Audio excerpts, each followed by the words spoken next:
Well, hello, everybody. Welcome back to Campfire Spookhouse. Today we are recording episode 3, The Shining. I'm Scary Terry, and this is Rock Horror. And so The Shining, one of my, again, all-time favorite movies from director Stanley Kubrick, released in 1980. We're not talking about that crappy 1997 remake film, made for television one that they did. God-awful. I never saw that one. So You don't need to. I'm It's grateful. okay. I'm grateful. Yeah. It's okay. So, The Shining, it stars Jack Nicholson, Shelley Duvall, and Scatman Crothers, and it is about a family heads to an isolated hotel for the winter where a sinister presence influences the father into violence. At the same time, his psychic son sees horrifying forebodings from both the past and the future. So, I guess the first thing that we can mention is what social or cultural messages is the film conveying? So that's an interesting question regarding specifically this movie, because I think something that I didn't really pay attention to. This is not the first time seeing The Shining for me, but it's been a long time since I saw The Shining. I think when I watched it when I was younger, there was certain things that I didn't really pick up on because they weren't relevant to me at that time in my life. True. Like the dynamic, the relationship between Jack and the Shelley Duvall character. I forget her name. Wendy. Yeah, Jack and Wendy. Their relationship, they're just terrible kind of communication. And then me thinking to myself, what is his problem? What is his problem? And I remember, I think I was mentioning that before, that it seemed to me like he was a person who pictured his life to be somewhat better. And then of course his life was not that way. So that's what would then lead him to drinking and whatever, depression, and just having this disdain for his wife. Yeah. Because it's like, if it wasn't for you, I would be in a better place. Yeah, she ruined his life. Yeah, which I really don't see how. Because honestly, I really don't see how. Because it seems to me, just from the dynamic of their relationship, that she's the one that's really holding everything together. She is. He's barely holding on to the cracks. You know what? It reminds me of they call them, I think, like the lost generations. So what often happens with like generations. Generations are defined by, like, not only when people are born, but by the events that happen during their lifetime. And it just so happens that every generation has like a micro generation. So like Generation X would be that. It would be like a smaller cohort of people born between two larger generations whose existence is just kind of different. They're almost like forgotten about. Yeah. And some people do not handle that well. There was Mad Men. Yeah. I forget the character, but he was like, he was young, but not super young. A little bit older than the youngest ones. I forget his name, but he was representative of that generation. Because what was the guy's name? The character in Mad Men that John Hamm played, the main character, Don Draper. Yeah, so Don Draper went to, what was it, the Korean War or something like that? I never actually watched the series. Okay, but basically, there was a group that went to the Korean War. And then another group that came right after it went. I don't remember all American history, but the point is, there was a war that people respected and another war that people didn't respect as much, and it wasn't a full of 20 years in between. So you had this kind of lost generation, right? And they always seemed like that character, and they always seemed in a similar way, like they were almost petulant children, like something was owed to them, because they saw it with people who were just 10 years older than them. that their lives were so much different. That they got the respect that they don't get. Right. That they were able to achieve things that they weren't able to achieve when they were coming along. Like they were sold a lie. And I believe that that's what's happening with Jack. Pardon? Jack Nicholson. Yes, Jack. So Jack Nicholson seems to be, or seems very similar to that sort of character, where the world is against him, and the only person that he's pointing all this vitriol towards is his wife. Yeah. And then of course in the burst of anger he pulls his son because he's messing with his papers, and he pulls his arm out of the socket. And just the way that she was covering for him with the when she was explaining, there was that doctor that came to see Danny, and possibly a child psychiatrist. Yes, I don't think it was like clear exactly what that doctor. She was checking on Danny's well-being, but I'm not sure if it was a child psychiatrist or whatever. But I remember the look on her face as Wendy was explaining. Yeah, and the look on her face. She didn't say anything, but you could see that she had a certain level of concern. Yeah. Regardless. Yeah. Because of how Wendy was explaining it. Always like prefacing everything. Yeah, and Wendy was the way it's like she was explaining. Like, she even mentioned it's like one of those things that you do like 100 times. Yeah. Like how about grabbing your child, but this particular time you just grabbed too hard, and like, 100 times you grab your kid that way. It threw me off when she said that. Yes, it is true, because for the amount of force that basically kids are made of rubber at that age. Okay. It's hard for them to. It's not impossible, but it is hard for them for things like that to happen to them. Mm-hmm. At least harder than it is later on, right? Because they're kind of built that way so that if they fall or whatever, it wouldn't be any major damage. Right. It's a like evolutionary thing. Right. So you still don't. That it still doesn't mean you need to be throwing your kids down the stairs. Well, because or anything like that. He did come home after having so many drinks, which we know he loves to do. So it's like he obviously he sees himself as this writer. Yes. But I think that because he hasn't actually made it as a writer and done what he wanted to, because he was teaching in a school, he mentioned before, he takes that out on his wife and just blames her for the reason why he hasn't reached success. And I think the fact of being with her is a reason why he hasn't seen any success, because he'd have more time to himself.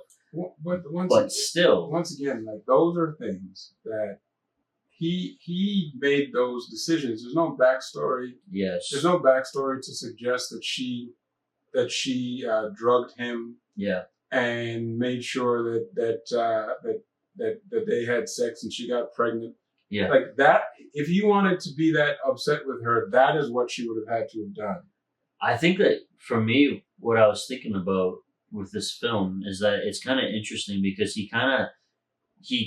Wendy's very submissive in personality, right? She just kind of gives into, like, he just screams at her and yells at her, and she just kind of takes it with a smile on her face and just kind of walks away and gives him his space. But someone like Jack, who has this sort of dominating personality and spirit to him, it seems like he would be susceptible to possession. Yes. When he takes on this job as a caretaker at this hotel, which he had been previously warned about, because there was that Grady, the man Grady, who murdered his wife and his children and cut him up with the axe. Was it an axe? I think it was an axe. Yeah, it was an axe. Cut him up with an axe and killed them. And so I guess people have been sort of a little bit weary of taking the job and skeptical of it. Mm-hmm. He would be the one to just be like, well, nothing bothers me. Like, I can handle kind of anything. Yeah. And clearly he sort of fell hard from that, and look what happened. It really is a case of kind of like an overestimation of oneself. Mm. In his case, like perhaps he had talent to write. There's no like complete evidence to suggest that that's the case. Yeah. Writing is a hard job. Yeah. We both know that. Yep. But there's no evidence to suggest that he was such a great writer, like he was going to ever make it. You know? Well, I mean, 50,000 pages of all work, no play makes Jack a dull boy. I mean, that's like pretty much all he's got to really. You don't see anything else that he actually. Well, that's it. There's no evidence that suggests that he wasn't already crazy before he went out. Well, that's funny you said that because I had mentioned to you right when we started watching the movie at the very beginning. He's already nuts. Yeah, you can see that. Like, you watch the film, and right at the beginning, as he's even driving with his family, like his whole personality is just he does not love this family. No. Like he's not into it at all with being a husband or a father. His wife clearly annoys him and drives him crazy. Just the very sound of her voice, just speaking, irritates him to no end. Yeah. So they were kind of doomed from the start. I suppose that speaks to something that you might have seen in 1980. I don't know, because neither of us were born then. True. But perhaps that's something that you saw that was more common in 1980.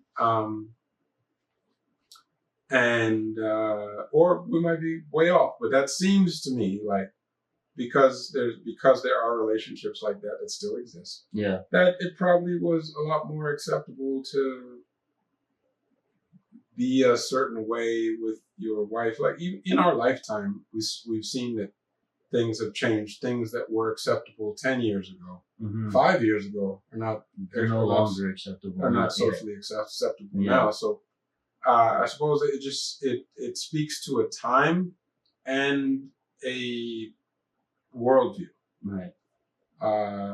Because I suppose you'd still feel a similar way if you were a person who believed in the hierarchy of people. So I suppose that would be, if you're a religious person, that would be God, man, woman, children, right? In that order, right? And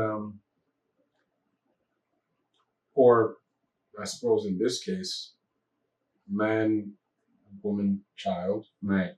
And but the whole point is him being in charge of them, their well-being, etc. He would have probably chopped up people a lot quicker in this day and age. There's no way that person with that mentality would be able to function. Yeah. Nowadays, to be honest, I believe that is that's why a lot of people, I say a lot of young men might even be lost, because if that is a part of their worldview, once again, not necessarily treating your wife terribly the way that Jack was doing, but just being, we briefly discussed that, just the responsibility or the expectations of being a man and not being able to live up to that will mess with you. Absolutely. That will mess with you to the point where maybe you think the only way to really deal with this is to deal with it. So when Grady, Ghost Grady, is telling him that, well, my wife was saying blah, blah, blah, so I had to correct her. I had to correct her. Yeah. And then one of my daughters so I had to correct her too. Yeah. Halloran is my favorite character in the film. Mine too. He also has the ability as well. If you've seen the movie, he has the Shining, just like Danny. That exposition, he broke it down, and I forgot how good of an actor. Scatman Crothers is his name. Yeah, fantastic, man. Yeah. He, absolutely my favorite performance. There's something about Black people of a certain generation, his generation, who kind of grew up. I don't know why that is. Perhaps they grew up within a context of family or community. They have this warmness to them. So when he's speaking to Wendy, when he's speaking to was it Danny? Danny, yeah. When he's speaking to Danny, and when he's speaking to Doc, and it just feels like he is really there for them. Yeah. And he just met them. Yeah. there is this warmness that you immediately trust him. Yeah. You immediately want him to tell you more things. Yeah. It's once he starts talking and you hear him sort of explain what The Shining is and asking, he's trying to get close enough with Danny because he suspects something's a little off. They're connected, right? Yeah. So he knows, like, he can feel it. There's something about that, though, where I don't think another actor could have kind of put the audience at ease the way that Scatman Crothers was able to do in that role, in that particular instant. Like I said, it's exposition. It is, but it doesn't feel that way. It really feels like someone's having a heart-to-heart with you. Yeah. And really, like, breaking it down. Someone's trying to help you. Mm-hmm. There's a genuine concern there. It's not just about, hey, audience, these are some things you should look out for in the upcoming 2 hours. Yeah. I also feel like the entire film, though, Danny has this fear of his father. So I feel like he kind of just knows to keep some information sort of withheld to himself. He's not going to really tell or reveal a whole lot. And this is the thing. I also think it gave Danny a certain level of confidence, knowing that somebody else has what he has. Yeah, so you're dealing with this on a daily basis, and you have what Danny has, this little boy in his mouth that's communicating and talking to him. But to understand that somebody else has the same condition, maybe not the boy in their mouth, but they're trying to let you know, like, I understand what you have, and this is actually what it is. This is what it's called.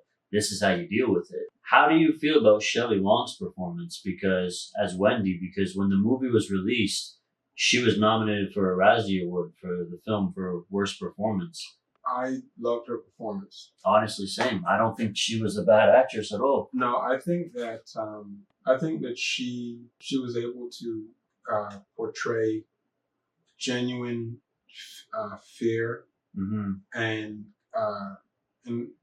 disbelief. Like, she was dumbfoundedness in ways that I haven't seen many actors really able to pull off. They weren't convincing to me. She was convincing to me. I was really moved by her performance in the film, and even that scene, the one that was rehearsed like so many times of going up the stairs when was holding the bat in her hand, like she had, it's like her, you feel bad for her because, like, she's going into the situation, she knows that she wants to take Danny away. Yes. And drive off in that was a snowmobile that they had outside. Snowcat, right. Yeah. So she just wants to talk to Jack. If he wants to stay, he can stay. But she wants to at least let him know that we're leaving. Yeah. And she can't have that normal conversation with him because he's already out of his mind as is. So when he starts kind of following after her, now she's talking about she just wants to go back to her room. Like, she doesn't want to be doing this. So you can, that the fear alone, you can see it in her eyes, and you do buy it. I mean, I buy it. I'm personally sold on that. That was probably the best example. That same backing up the stairs, swinging the bat in this kind of awkward sort of way. Why would she be swinging the bat in a way like she's not some trained? She's literally just a housewife who's very submissive, who just kind of does whatever. I don't think she's ever fought back like a day in her life. Exactly. Or ever had to fight. So she doesn't know how to do that. I'm also not certain that she's ever allowed herself to be this afraid. Mm-hmm.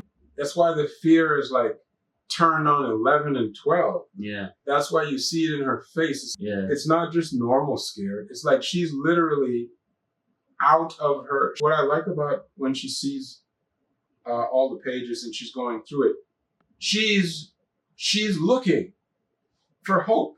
This is her like that is when she got to I don't even know how many pages. So many. Let's just say the 10th page is when it finally sank in for her. She was desperately trying to find some cohesive writing, like to suggest that, oh, he's just going through an episode. Yeah. But when she realizes that there's no end, that is when she completely loses. And then shortly after, he says, so how'd you like it? Or whatever. Yeah. And my goodness. And one great delivery of that line as well. But what I thought was so fantastic about the film, and what I found to be so fascinating, is that you see this madness sort of taking over him and him succumbing to this.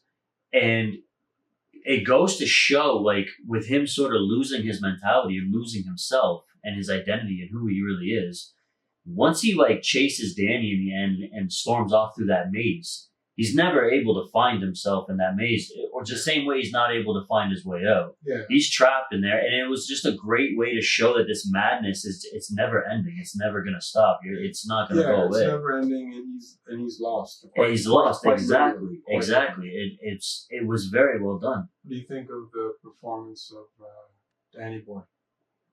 So Danny, I remember I've seen this movie quite often, but I remember the first few times I watched the movie, I feel bad for saying it, but he kind of annoyed me a little bit. And it wasn't like, it was more so him annoying me was like the finger thing. Yeah. Every time he talked, when he would talk with his finger and the voice that he was pulling on, like the voice he was doing. Then I found it interesting that the actor who played him, he had no idea what he was even actually doing for the movie. Like, he was being directed by Stanley Kubrick, but he didn't know that the movie was going to be rated R. He didn't know the movie was a horror, which I thought was really kind of unique. So he's playing it to the best of his abilities, to what he thinks the movie is actually, what it's going to be. Yeah. But I don't know. I do think he still gave a good performance. I wasn't bothered by Christmas movie. Yeah, Christmas movie, yeah. It's set at winter. It's in the winter, There's a maze. Mm-hmm. But I think another performance that really stood out for me was the actor who played Lloyd, the bartender. Yes. I just found him to be so interesting, and he was just kind of like, I think he was like sort of the silent enabler for Jack, because everything Jack said, he would just agree to. Yeah.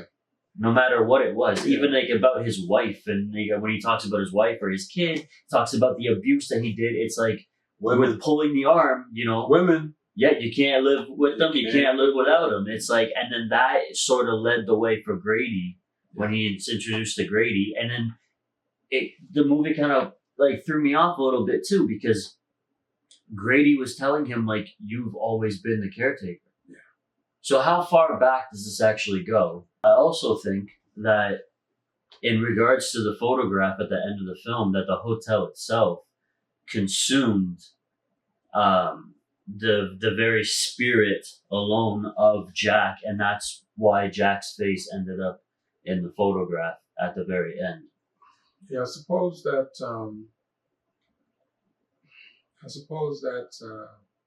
him kind of giving himself over to the. That's perfect that you said that. I feel like that's exactly it. Like, he just handed him, like, he allowed himself to be. Well, that's it. He's making this deal. When he's talking to Ghost Grady, it's almost as if he has to go deliberate with the board at the hotel, the ghost board. Yes. About why, hey, you didn't kill your wife. Seems like she's a little bit more than you can handle, ain't buddy? And that's the thing. That's the other thing too that I actually wanted to mention, and I forgot to, about his wife, Wendy. She's a survivor. She has that survivor's instinct. So she's actually a lot stronger than she comes off as being, because even Grady, the spirit there, the ghost, was telling him in the hotel, like, we severely underestimated her. Like, she turns out she's very resourceful. Yeah. I really like that moment, that just split-second moment where I thought that was the last time that he was sane, where he didn't go to sleep, and when Danny was going for his fire engine, and he said, hey, come here, Danny, and he put him on his knee. Yeah. And he said, I love you, and I'll never hurt you. It was like literally the only time in a movie where I saw him and he seemed like just a genuine human being. And then when Danny asked, would you ever hurt me and Mom? Then that crazy that crazy guy came out. Yeah. Like, man. Yeah. So, but yeah. What about, like, even that scene earlier in the film when his wife brought him breakfast in bed?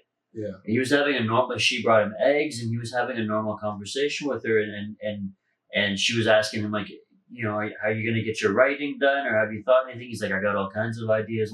But it was a nice conversation. Again, like you're kind of thinking in a moment, like, okay, he's decent. All right. And then that face comes back. Yeah, man, that Jack Nicholson face. Yeah.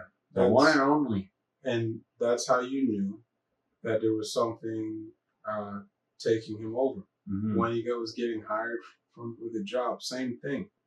The latching, the taking over, the possession, whatever you want to call it, of this hotel. It's like it's slow, but it's steady. It takes a while. It knows what it's doing, and I feel like that gave way for the great pacing in the film as well. The slow buildup.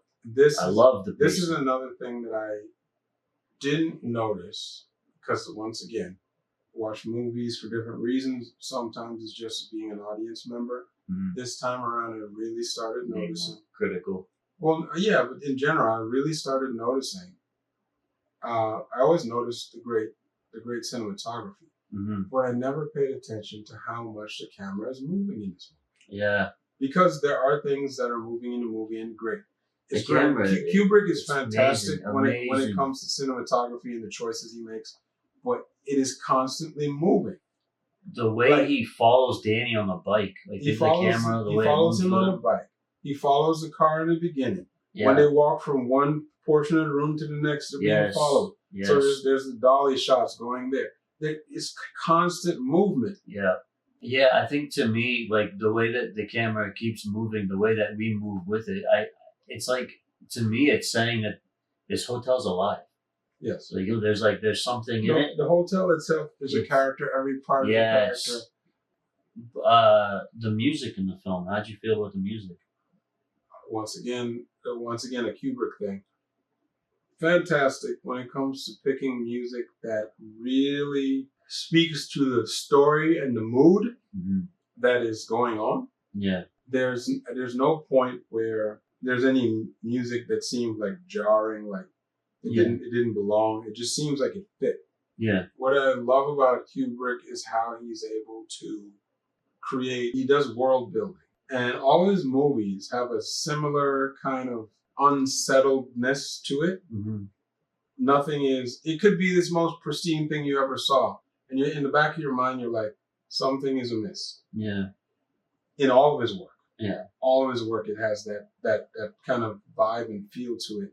Whether it is like the camera work, the texture, and once again, it all works together. The sound design, it all works together to create this kind of world. Mm-hmm. And yeah, it's just a great example of a Kubrick film. Yeah. I really enjoyed the music, the sound design, everything. But I think the film is a masterpiece, and it's funny because it's yet another Kubrick film that was this one released in 1980, and it drew such a polarizing reception. You either liked it when it first came out, or you hated it, or you just didn't understand the film. And I feel like that last part was probably the biggest thing about the film when it was released. I feel like it was very misunderstood. It coming out in 1980, I wonder, based on like what movies would have come out prior to that? Was there a movie, or were there some movies that had come out before where you could have had a point of reference that would even put your mind in a place to watch something like that and say to yourself, "Oh, I get it," or would Kubrick be introducing you, therefore having to educate you on this type of story? Because if that were the case, then I could see where the polarization comes. I feel like that was the case for all of like A Clockwork Orange in 2001 and the movie that he released. Yeah. But like that's his thing. Like because every type of I feel like he was so ahead of his time. Every style of movie that he does, he puts his take on it. Yeah. The Full Metal Jacket is a war movie, but it's a Kubrick war movie. Yes. So it is not the same thing. The closest thing that I would compare it to in overall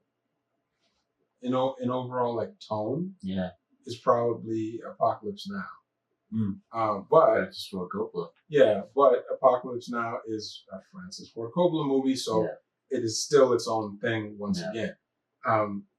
So yeah, I think that I don't know. I've always been a fan of Kubrick and how much of him is kind of makes his movies his movies. Yeah. And I like how his movies are not necessarily the easiest to just digest or accept. Yeah.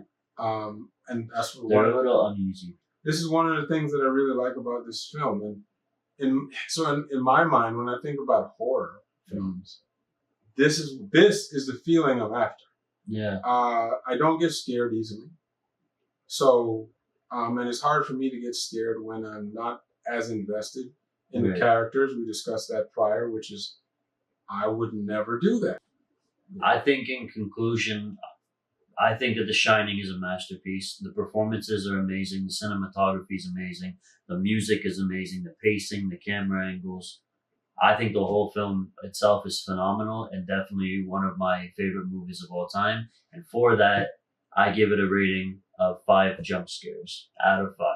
So I think that this movie is, I think for me, once again, this is a horror film. I'm putting it in the context of horror films and what I like about horror films, and what you want to see in a horror horror film. See in a horror film, and that also leaned up against, was the writing good? Was the cinematography good? Was the pacing good? And all of these things, and it gets kind of high marks for all of those things. I enjoyed the performances. Maybe when I was younger, I wasn't that interested in the kids' performance. Right. But now, like, I'm a dad now. Right. So when I look at movies that maybe I was annoyed with the kid, there's a different dynamic.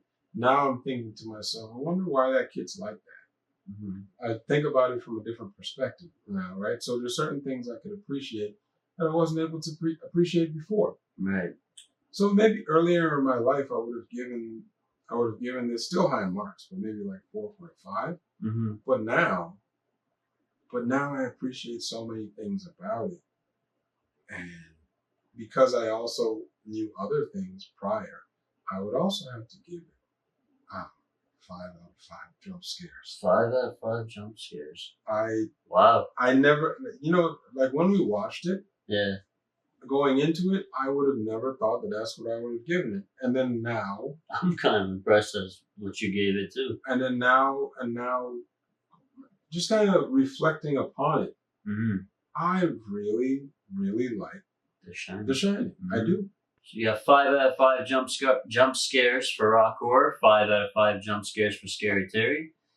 And there you have it, folks. This is the conclusion of episode 3, The Shining. Which not to be confused with the Shining documentary about waxing floors. Definitely not. It's not a real documentary. No, and that wasn't a horror either. It wasn't, no. Not unless you're by yourself and the floor is really big. Right. Yeah. Well, everybody, please like and subscribe to our channel. Leave comments below and let us know some of your favorite horror films that you would like to see both of us review. And we will be sure to make a review video and give you a shout out as well. And tune in next week. Make sure you're here when we review episode 4, Candyman. Never seen the movie before. So this is the one and only scary film that I was scared of as a kid. So it's going to be interesting watching it again as a grown-ass man. So it'll be a revisit for you and the first time for me watching. I'd also like to add that this is the 1992 original Candyman movie, not the remake that was made several years ago that Jordan Peele produced. Was it a remake or was it a sequel? I don't even know if it was a sequel. I don't remember because I didn't watch it. Okay. And it's been so long. Like, I was a child when I saw the original Candyman, so I'm looking forward, because a lot of it, I forget. Certain scenes I remember very vividly. It's stuck in my mind. Right. But I don't really remember the plot. There's so many things I don't remember. Right. So I'm looking forward to it. All right. Well, we'll see you guys next week. Until then, this is Campfire Scarehouse, where we scare ourselves awake. Stay safe, everybody. Campfire Spookhouse, not scare. This is Campfire Spookhouse, where we scare ourselves awake. My mistake. We'll see you then.